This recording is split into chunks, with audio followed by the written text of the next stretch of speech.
का सामना किया, मुझे कोई समस्या नहीं हुआ। लेकिन जब इन्होंने मुझसे मीर साहब के बारे में सामने बोलने को कहा तो मैं क्लीन बोल्ड हो गया। लेकिन मैं शुरू करूंगा कि हम हुए, तुम हुए, कि मीर हुए, उसकी जुल्फों के सब असीर हुए।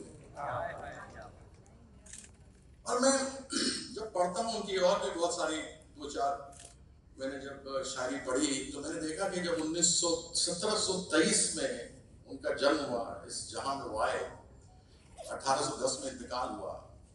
लेकिन उनकी ऐसे बहुत सारी शायरी है जो बताती है कि जो आज लोग नफरत फैलाना चाहते हैं, ये उर्दू जुबान जो हमारी देश की जुबान है, ये 100% हिंदुस्तान की जुबान है और यहीं पर बनी, यहीं पैदा हुई, यहीं परवान चढ़ी।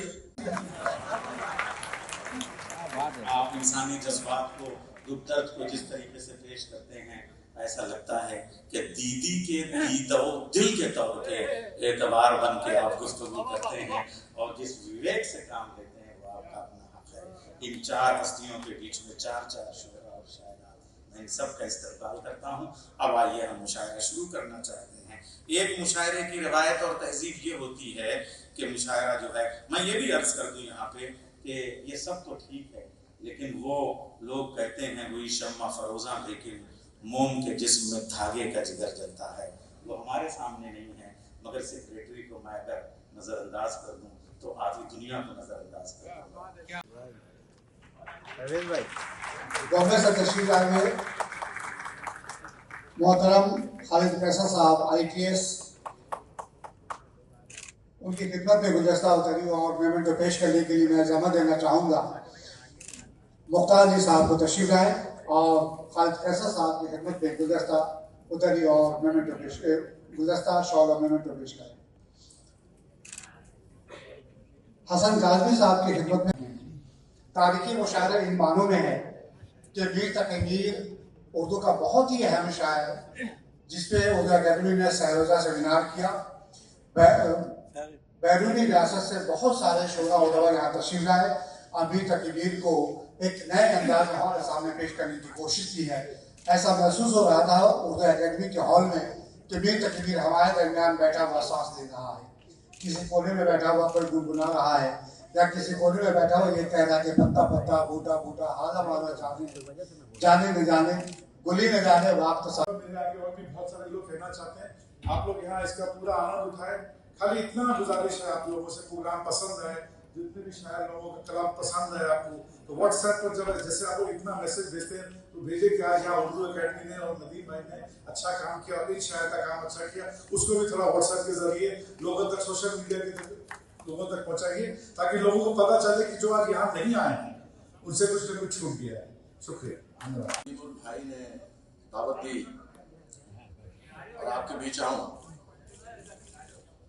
और मीर तकी मीर साहब के बारे में कुछ बोलूं तो सच मानिए सब रखिए, मुझे समझ नहीं आया कि मैं क्या कहूंगा, क्योंकि इतने बड़े बड़े शायर हमारे बीच में और उनके बीच में मैं, तो मुझे बड़ा अजीब सा लगा। और उसके बाद फिर मैंने, क्योंकि मुझे गालिब साहब के बारे में मालूम है, फैज साहब तक के बारे में मालूम है, और जब ताकि साहब के बारे में, मीर साहब के बारे में पढ़ा तो सच में मेरे सामने एक ऐसा खजाना था जिसके बारे में मुझे मालूम नहीं था।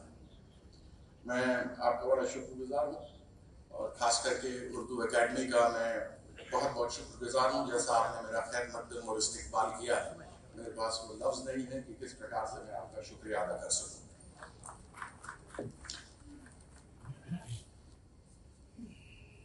मैं आशुष साहब को जमा देना चाहूँगा कि तशरीफ लाएं और नदीम साहब की खिदमत में अदबी गुजारिश और दस्तावेज करें।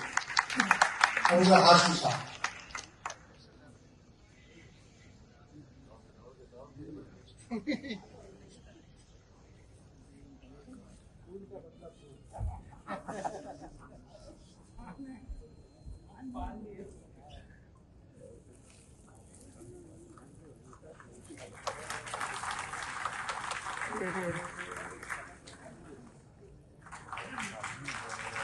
अबूदर साहब थोड़ा सा बहुत जल्दी में आप,